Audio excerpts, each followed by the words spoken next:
दोस्तों, यदि आप जीविका में नौकरी पाना चाहते हैं तो अभी आपके लिए शानदार भर्ती को लेकर ऑनलाइन आवेदन जो है आरंभ कर दिए गए हैं। 2747 पदों पर ये भर्ती निकाली गई है। इसमें 7 अलग अलग प्रकार के पद है। पद की बात की जाए तो ब्लॉक प्रोजेक्ट मैनेजर का है, लाइवलीहुड स्पेशलिस्ट का है, एरिया कोऑर्डिनेटर का है। इसके अलावा असिस्टेंट की भर्ती है, ऑफिस अटेंडेंट की भर्ती है। इसके अलावा देखेंगे कम्युनिटी कोऑर्डिनेटर की भर्ती है, ब्लॉक IT एग्जीक्यूटिव की भर्ती है। तो इन तमाम 7 पद के लिए आवेदन स्टार्ट है। तो सभी पद को मिलाकर 2700 से अधिक सीटें हैं। बात की जाए इस भर्ती के लिए न्यूनतम क्वालिफिकेशन का, तो न्यूनतम जो है इंटर रखा गया है और मैक्सिमम क्वालिफिकेशन जो है ग्रेजुएशन, डिग्री, डिप्लोमा, वैसे तमाम कैंडिडेट को यहाँ पर मौका दिया गया है। इस वीडियो में मैं सारी जानकारी आपको बताऊंगा कि कैसे इस भर्ती का फॉर्म भरना है, ताकि आपको फॉर्म भरने में कहीं भी किसी भी प्रकार की कोई मिस्टेक या समस्या आपको नहीं होगी। साथ में इस भर्ती में आपकी परीक्षाएं होगी, तो परीक्षा की बेहतरीन आप जो है आज से ही तैयारी कैसे शुरू करेंगे उसके बारे में भी अपडेट इस वीडियो में दी जाएगी। अंत तक देखिए, पसंद आ तो इसे लाइक और अवश्य दोस्तों के साथ शेयर कीजिए। ऐसे लगातार अपडेट के लिए चैनल को सब्सक्राइब जरूर कीजिए। आगे भी इस प्रकार की जो भी अपडेट होगा ना आपको मिलता रहेगा।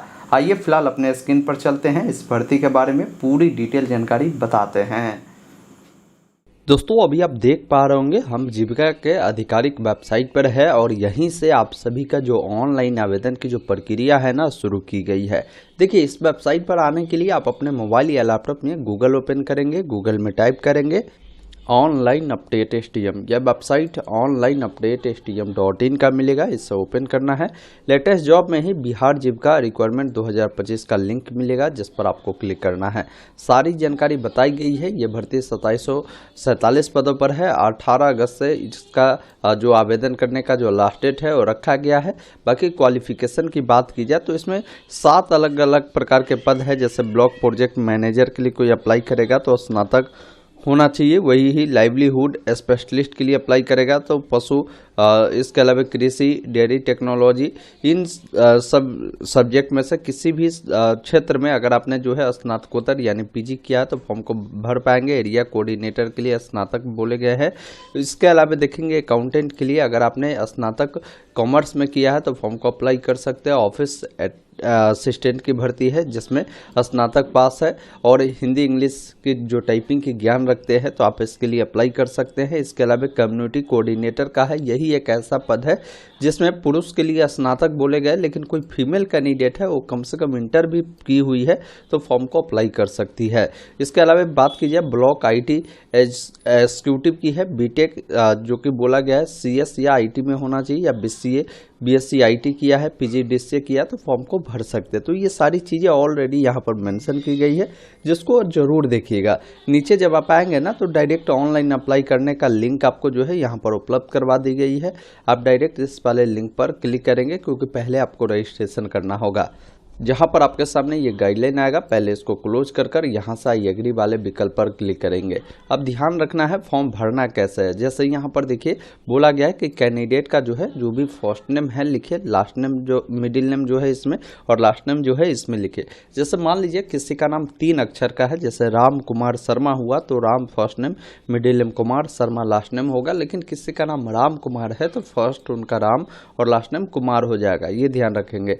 पूछता है कि कभी आपने नाम चेंज किया है तो यस करें, नहीं तो नहीं वाले विकल्प पर क्लिक करें। डेट ऑफ बर्थ पूछता है, आपको कैलेंडर मिलता है। सबसे पहले जो भी आपका साल होगा ना, साल को यहाँ से चुनेंगे और जो भी महीना होगा, जो भी डेट होगा, इस अकॉर्डिंग आप चयन करेंगे तो आपका उम्र यहाँ पर बता देगा। यहाँ पर बात की जाए जेंडर का तो लड़का है तो मेल, लड़की है तो फीमेल जो है आपको यहाँ पर सेलेक्ट करने की ज़रूरत होगी। नीचे आएंगे तो जो भी आपका मोबाइल नंबर है, मोबाइल नंबर डालेंगे, अपना मोबाइल नंबर को दोबारा डालेंगे, ईमेल ID देंगे, ईमेल ID को दोबारा डालेंगे और एक ऑप्शन मिलता है जनरेट OTP, जिस पर क्लिक करना है। उसके बाद ये कैप्चा कोड आएगा, उसको फिल कर सबमिट वाले विकल्प पर क्लिक करेंगे। बोला गया है कि आपके जो ईमेल है उस पर OTP गया होगा, ओके वाले विकल्प पर क्लिक करें। इस प्रकार OTP वेरीफाई हुआ, ओके वाले विकल्प पर क्लिक कर आई एग्री करें। कैप्चा कोड को डालकर री वेरीफाई वाले विकल्प पर क्लिक करेंगे। अब यहाँ पर आपने जो भी जानकारी फिल किया है उन तमाम जानकारी को एक बार वेरीफाई करना है। जैसे आपका जो भी नाम है वो देखिए, डेट ऑफ बर्थ देखिए, अपना जेंडर देखिए, ये सभी सही है। तो इस प्रकार सभी चेक बॉक्स के सामने टिक कर एक ऑप्शन मिलता है सबमिट का, जिस पर आपको क्लिक करना है। उसके बाद यहाँ पर बोलता है आपका जो इन्फॉर्मेशन है वो सही है, तो आप यहाँ से ओके वाले विकल्प पर क्लिक करेंगे। इस प्रकार आपका जो रजिस्ट्रेशन है वो कंप्लीट होता है। इस रजिस्ट्रेशन नंबर को आप नोट कर भी रख लेंगे। अब यहाँ से क्या करेंगे, क्लोज वाले विकल्प पर हमें क्लिक करना है। अब यहाँ पर फॉर्म को अप्लाई करने के लिए एक ऑप्शन मिलता है आपको पोस्ट सिलेक्शन का, जिस पर आपको क्लिक करना है। लेकिन वीडियो में आगे बढ़ने से पहले मैं आप सभी को बताना चाहता हूं कि इस भर्ती में क्या है ना कि सिलेक्शन प्रोसीजर आपके सीबीटी के आधार पर होने वाले हैं। तो आपको अगर सिलेक्शन पाना है तो तैयारी आज से ही करना होगा। जीविका की इस नई भर्ती को लेकर जो है परीक्षा मार्ग के द्वारा एक ज़बरदस्त जो बैच है वो लाया गया है, जो कि लक्ष्य बैच है। इसमें क्या है ना कि बेसिक टू टॉप लेवल जितने भी इनके सिलेबस है वो सिलेबस आपको सब्जेक्ट वाइज जो है ये कंप्लीट कराए जाएंगे। इसमें आपको फैसिलिटी क्या क्या मिलते हैं, तो इसमें लाइव क्लासेस तो मिलेंगे ही, प्लस रिकॉर्डेड क्लास भी आपको देखने को मिलेगा। सब्जेक्ट वाइज जो एक्सपीरियंस फैकल्टी है वो आपको देखने को मिलेगा। ऑल सिलेबस जो है वो कवर किए जाएंगे। इसके अलावा क्लास का जो भी पीडीएफ नोट्स है वो आपको मिलेंगे। 10 एमसीक्यू जो प्रैक्टिस सेट है वो मिलेंगे। वीकली एमसीक्यू टेस्ट और क्यूज जो है वो भी आपको मिलेंगे। स्पेशल फोकस इसमें जो है आपको जीके जीएस को भी कराई जाएगी। इसके अलावा डाउट सॉल्विंग जो फैसिलिटी है वो आपको मिलेंगे। और ख़ास बात ये है कि इसमें आपको 10 मॉक टेस्ट प्लस 3500 एमसीक्यू का जो पीडीएफ है वो भी आपको बिल्कुल फ्री में मिलते हैं, जिसके ऐसे कीमत की बात की जाए तो 199 है। लेकिन इस बैच की कीमत भी न्यूनतम रखा गया, 499 तो है, लेकिन इसमें 20% का अभी शुरुआत के 500 सब्सक्राइबरों के लिए ये डिस्काउंट आपको मिल जाएंगे। जिसके लिए एक्स्ट्रा डिस्काउंट जिसको भी चाहिए तो आपको क्या करना है ना, ये कूपन कोड देखिए ASTM20 आपको यूज करना है। आप इससे ज्वाइन कैसे करना है इस क्लास को, तो ज्वाइन करने के लिए आपको डाउनलोड करना होगा परीक्षा मार्ग का एप्लीकेशन। तो इसके लिए पहले आप क्या करें, अपने मोबाइल में प्ले स्टोर को ओपन करें। अब जैसे ही आप जो है प्ले स्टोर को ओपन करते हैं और लिखते हैं परीक्षा मार्ग, तो ये एप्लीकेशन आपको मिलता है। आप क्या करेंगे ना, इस एप्लीकेशन को ओपन कर इसको पहला काम करना है, आपको इंस्टॉल करना है। उसके बाद यहाँ पर जो ओपन का ऑप्शन मिलता है ना, आप इस पर क्लिक करेंगे तो ये जो एप्लीकेशन है आपके सामने ओपन होगा। यहाँ पर क्या करेंगे ना, आप रजिस्ट्रेशन कर लेंगे। अपना नाम, mobile number, email ID, state, city और पासवर्ड क्रिएट कर रजिस्टर करेंगे। उसके बाद यहाँ पर देखेंगे ना, आपको जीविका का ये बैच आपको मिलता है। अब यहाँ पर देखिए बाय नाउ का ऑप्शन है, इस पर क्लिक करना है और कूपन कोड में आपको क्या करना है ना, STM20 लगाना है और यहाँ से वैलिडेट करना है। देखिए आपको डायरेक्ट 399 में ये बैच मिल जा रहा है। अब यहाँ से चेकआउट वाले विकल्प पर क्लिक करेंगे। पेमेंट आप जैसे भी करना चाहे वैसे पेमेंट आप यहाँ से करेंगे और इस बैच में आप ज्वाइन हो जाते हैं। जो क्लास है 15 अगस्त से शुरू होंगे। बाकी अगर आपको कोई भी इंक्वायरी है ना, यहाँ पर जो नंबर दिए गए इस पर कॉल कर भी आप इस बैच से संबंधित जानकारी जो है ले सकते हैं। और जो प्रोमो कोड है STM20 आप यूज करना मत भूले। अब आइए वीडियो में आगे बढ़ते हैं। जैसे ही आप पोस्ट सिलेक्शन पर क्लिक करते हैं, एक ऑप्शन मिलता है click here to apply for post, जिस पर क्लिक करना है। तो यहाँ पर कुछ जानकारी जो अभी आपने रजिस्ट्रेशन में भरा है वो देखने को मिलता है। बाकी कुछ जानकारी भरना है, जैसे आपकी शादी हो चुकी है तो मैरिड अन्यथा अनमैरिड वाले विकल्प पर क्लिक करें। पिताजी का जो भी नाम है लिखेंगे, माताजी का जो भी नाम है आपको यहाँ पर लिखना है। फिर नीचे आपको आना है, यहाँ पर जो है ये जो भी पोस्ट कैटेगरी है ब्लॉक लेवल है। अब इसमें आपको कौन से पोस्ट के लिए अप्लाई करना है वो देखना होगा। अब जैसे इसमें कई प्रकार के पोस्ट है, अब जिसके लिए भी एलिजिबल है उस पोस्ट को यहाँ से आप सेलेक्ट करेंगे। बाकी नीचे आएंगे तो उस पोस्ट का कोड मिल जाएगा। अब देखिए यहाँ पर नेशनलिटी में इंडियन चुनना है। पूछता है कि क्या बिहार के निवासी है, तो आप यहाँ पर एस करेंगे। फिर किस कैटेगरी से आप बिलोंग करते हैं वो कैटेगरी जो है यहाँ पर आपको बताने की ज़रूरत होगी। फिर नीचे जब स्क्रॉल करेंगे ना तो यहाँ पर बोला गया है कि जो भी आपकी कैटेगरी सर्टिफिकेट है वो किस अथॉरिटी के द्वारा इशू किया गया है वो आपको यहाँ पर बताना है। बाकी मैं आपको गाइडलाइन बता दूं, जब भी आप अपना कैटेगरी सर्टिफिकेट देते हैं ना, वो कैटेगरी सर्टिफिकेट जैसे SC ST BC EBC EWS दिव्यांग, इन तमाम लोगों के लिए बताया गया है। जैसे SC ST के केस में आपको तो डायरेक्ट कास्ट सर्टिफिकेट देना होगा। BC EBC के केस में क्या है ना कि इनको NCL सर्टिफिकेट देना होगा। अब ये जो भी सर्टिफिकेट देंगे ना वो 1 साल से ज़्यादा पुराना नहीं होना चाहिए, ये विशेष तौर पर ध्यान रखिएगा। इसके अलावा आप जब भी ये सर्टिफिकेट बनवाते हैं ना, ये सर्टिफिकेट जो आपका इशू होना चाहिए, यहाँ पर बोला गया है कि आपका ये जो इशू होना चाहिए ये SDO लेवल से होना चाहिए, ये विशेष तौर पर आपको ध्यान रखना है। तो अगर आपका SDO लेवल से नहीं बना है तो मैं कहूँगा बना लीजिए, वही वाला सर्टिफिकेट नंबर जो है यहाँ पर आप देंगे। तो बाकी बताएंगे सर्टिफिकेट जो इशू किया गया है कहाँ से आपका किया गया है, वो जानकारी आपको यहाँ पर देने की ज़रूरत होगी। किस डेट को इशू किया गया है वो डेट जो है आप यहाँ पर बताएंगे, आप देख लेंगे जब भी बनाए होंगे तो। बाकी जो भी सर्टिफिकेट नंबर होगा ना वो आपको यहाँ पर बताने की ज़रूरत होगी। फिर नीचे आएंगे तो यहाँ पर बोला गया कि डोमिसाइल सर्टिफिकेट की जो जानकारी है आपको देनी है। ये भी आपको बताना है कि डोमिसाइल सर्टिफिकेट कहाँ से इशू किया गया है, किस डेट को इशू किया गया है, और साथ में डोमिसाइल सर्टिफिकेट नंबर क्या है वो आपको यहाँ पर बताना होगा। अब यहाँ पर पूछता है कि क्या आपके बॉडी में कोई ऐसा निशान है जो कटा का हो या जला का हो, वो आप यहाँ पर बताएंगे। नहीं है तो नो मार्क भी आप लिख सकते हैं। फिर पूछता है कि क्या आपके पास पैन कार्ड है, तो आप यहाँ पर एस करेंगे और अपना पैन नंबर देंगे। अब पैन कार्ड पर क्या नाम है वो आप बताएंगे। अगर आपके पास ड्राइविंग लाइसेंस है तो एस करेंगे, तो अपना ड्राइविंग लाइसेंस नंबर देंगे। बाकी उस पर क्या नाम है, कहाँ से इशू किया गया है, कब इशू किया गया है, उसकी वैलिडिटी कब तक है, किस टाइप का आपका ड्राइविंग लाइसेंस है वो बताएंगे। अगर नहीं है तो आप नो कर सकते हैं। वोटर ID कार्ड है तो आप बता सकते हैं, नहीं तो नहीं वाले विकल्प पर क्लिक करें। पासपोर्ट है तो आप दीजिए, नहीं तो नो कर आप आगे भी बढ़ सकते हैं। इस चेक बॉक्स पर टिक कर सेव एंड नेक्स्ट पर क्लिक करना है। इस प्रकार ये डिटेल जो है यहाँ पर सेव हुआ। अब एडिशनल इन्फॉर्मेशन में आते हैं, जिसमें पूछता है कि अगर आप 40% या उससे अधिक दिव्यांगता है तो एस करें, नहीं तो नहीं वाले विकल्प पर आपको जो है क्लिक करने की ज़रूरत होगी। फिर नीचे आएंगे, बोलता है अगर आप फ्रीडम फाइटर के पोता पोती है तो आप यहाँ पर एस नो में उसकी जानकारी जो है आपको देनी होगी। फिर नीचे आपको आना है, पूछता है कि एक्स सर्विसमैन है तो उसके बारे में आप जानकारी दे सकते हैं। फिर करेंटली में अगर जो है आप एम्प्लॉय है जो कि जीविका में है तो आप बता सकते हैं, नहीं तो नो वाले विकल्प पर क्लिक करेंगे। जीविका में अगर आप एम्प्लॉय रहे हैं, एक्स सर्विस वाले हैं तो आप बता सकते हैं एस नो में उसके बारे में। फिर यहाँ पर पूछता है कि अगर आपने जीविका में काम किया है तो कभी भी अनुशासनिक हेतु आपको निकाला गया है तो आप उसके बारे में जानकारी आप दे सकते हैं।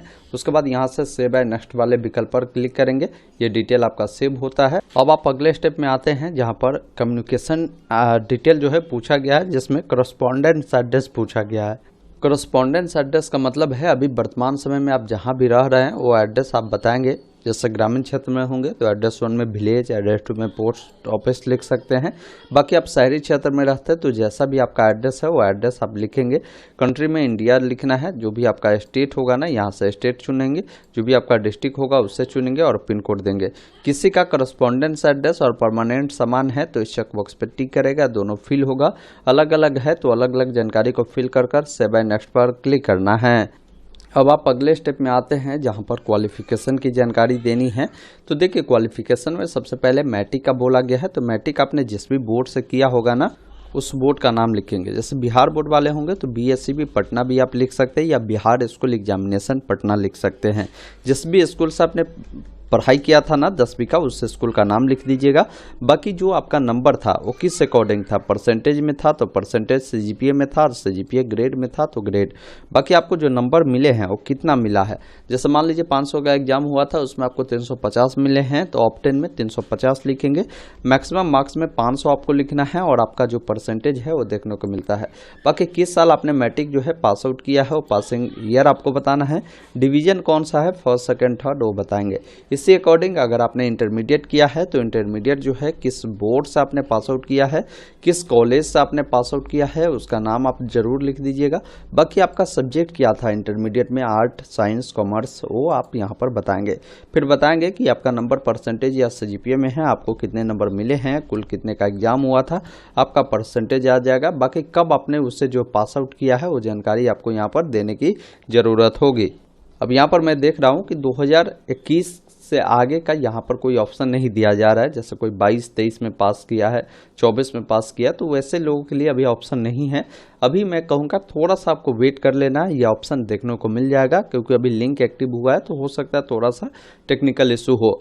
उसके बाद यहाँ से आप डिवीजन बताएंगे। उसके बाद आपको नीचे आना है तो यहाँ पर बताना है कि इस पोस्ट के लिए जो क्वालिफिकेशन चाहिए, जैसे मैं यहाँ पर कम्युनिटी कोऑर्डिनेटर के लिए अप्लाई कर रहा हूँ तो मेल कैंडिडेट के लिए बोला गया है कि ग्रेजुएशन चाहिए, फीमेल के लिए इंटरमीडिएट चाहिए। तो अगर आप मेल कैंडिडेट है तो यहाँ से जो है ग्रेजुएशन चुनकर आप उसके बारे में जानकारी देंगे कि जो ग्रेजुएशन आपने किया है कहाँ से किया है, कि कौन सा सब्जेक्ट था आपका, कब आपने पास किया, उसका मंथ ईयर क्या था, परसेंटेज या सीजीपीए में नंबर था तो वो चुनेंगे, कितना नंबर मिला है, कुल कितने का एग्जाम हुआ वो बताएंगे। यही यहाँ पर कोई फीमेल कैंडिडेट इसके लिए अप्लाई कर रही है तो उनको इंटरमीडिएट की जानकारी बतानी है कि आपने जो पास आउट किया था किस इंस्टीट्यूट से किया था, उसका नाम आप लिख दीजिएगा, सब्जेक्ट आपको लिख देना है जो भी सब्जेक्ट आपका रहा होगा, उसके बाद कब पास किया है वो मंथ ईयर बताएंगे, नंबर आपका परसेंटेज या सीजीपीए में है वो बताएंगे, कितने नंबर आपको जो है इसमें मिले हैं इंटरमीडिएट में वो बताएंगे, कुल कितने का एग्जाम हुआ था, आपका क्या परसेंटेज है वो आपको देखने को यहाँ पर मिल जाता है।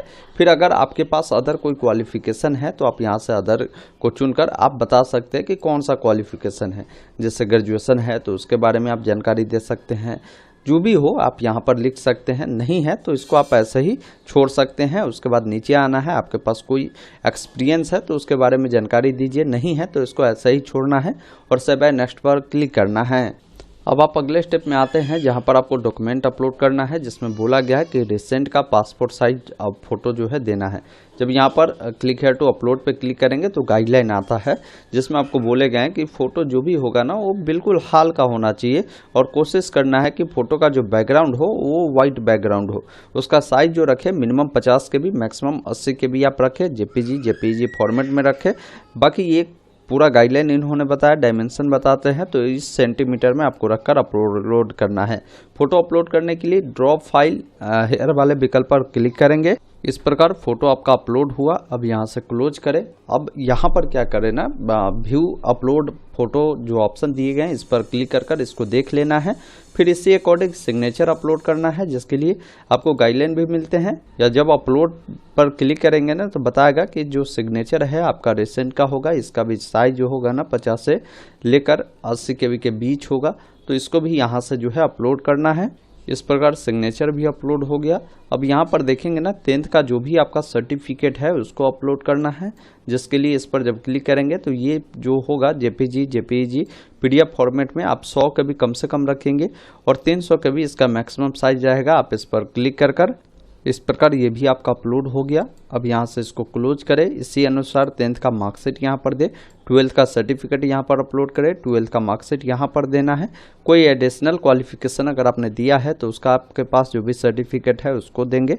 आपका जो भी डोमिसाइल सर्टिफिकेट है उसको अपलोड करना है। इसके अलावा जो अगर क्वालिफिकेशन के लिए पोस्ट स्पेसिफाइड क्वालिफिकेशन आपने दिया है, जैसे मान लीजिए जिस पोस्ट के लिए जो भी क्वालिफिकेशन निर्धारण किया गया है, जैसे किसी के लिए जैसे ये फीमेल है इन्होंने अप्लाई किया इंटरमीडिएट पे, तो इनको इंटरमीडिएट वाला जो मार्कशीट है वो देना है। और यहाँ पर सर्टिफिकेट उसका जो है यहाँ पर सर्टिफिकेट है तो सर्टिफिकेट और मार्कशीट बोला गया है, पोस्ट स्पेसिफिक वाला वो देना है। इसके बाद जो भी आपका कास्ट सर्टिफिकेट है वो अपलोड करना है। BC के केस में NCL आपको अपलोड करना है।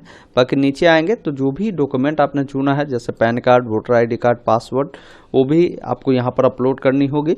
और कोई अदर डॉक्यूमेंट है रेलिवेंट में उसको भी दे सकते हैं। और सभी डॉक्यूमेंट के लिए आपको जब क्लिक करेंगे तो जानकारी मिल जाएगा कि साइज कितना तक रहेगा, वो ध्यान रखिएगा। उसके बाद आपको नीचे आना है। आप सभी डॉक्यूमेंट को अपलोड कर व्यू करने के बाद जो पेमेंट है और देखने को मिलेगा, पेमेंट आप ऑनलाइन चुनेंगे। अब यहाँ पर क्या करना है ना कि आपको डिक्लेयर करना है, मतलब सभी चेक बॉक्स पर टिक कर ये जो कैप्चा कोड आपको मिल रहा है ना उससे यहाँ पर आपको फिल करने की ज़रूरत होगी। अब जैसे कैप्चा कोड आप फिल कर देते हैं उसके बाद एक ऑप्शन देखिए मिलता है प्रीव्यू का, जिस पर आपको क्लिक करना है। अब इसमें देखना है आपने जो जानकारी दिया वो सही है या नहीं है। कहीं भी कुछ गलती है तो अभी आप जो है यहाँ से इसको क्लोज कर अभी बैक होकर उसको सुधारे। जानकारी सही है तो सबमिट वाले विकल्प पर आपको क्लिक करना है। जैसे ही सबमिट करेंगे, पेमेंट करने का काफ़ी सारे माध्यम है जैसे net banking, debit card, credit card, UPI, जो भी माध्यम आपको सही लगे उसको आपको सेलेक्ट करना है। जैसे मैंने UPI चुना तो आप UPI ID से करना चाहते हैं या QR कोड से, तो QR कोड को सेलेक्ट कर प्रोसीड नाउ पर आपको क्लिक करना है। ये QR कोड आएगा, इसको किसी भी UPI ऐप से स्कैन कर पेमेंट करेंगे और इसका जो भी प्रिंट आउट है ना उसको निकाल कर अपने पास सुरक्षित रख लेना है। इसके अलावा इसकी बेहतरीन तैयारी के लिए आज ही जो बैच है जो परीक्षा मार्ग के द्वारा लाया गया है इसको ज्वाइन करें और 20% का डिस्काउंट के लिए आप STM20 का उपयोग करना मत भूलें। अब मैंने आपको सारी जानकारी बताया कि बिहार जीविका में जो भर्ती निकाली गई है इसका फॉर्म कैसे आपको भरना है। बाकी मैं कहूँगा कि इस भर्ती में आप चाहते हैं सिलेक्शन पाना तो आप आज से ही जो मैंने आपको बैच बताया उसको ज्वाइन कर लीजिए, ताकि उस समय जब भी आपकी एग्ज़ाम होगी तो आपको उस समय भटकने की ज़रूरत नहीं होगी। बाकी कूपन कोड मैंने दिया है, उसका उपयोग आप ज़रूर करिए। इंस्टेंट आपको 20% का जो डिस्काउंट है आपको मिल जाएगा। बाकी वीडियो को शेयर कर दीजिएगा। धन्यवाद। जय हिंद।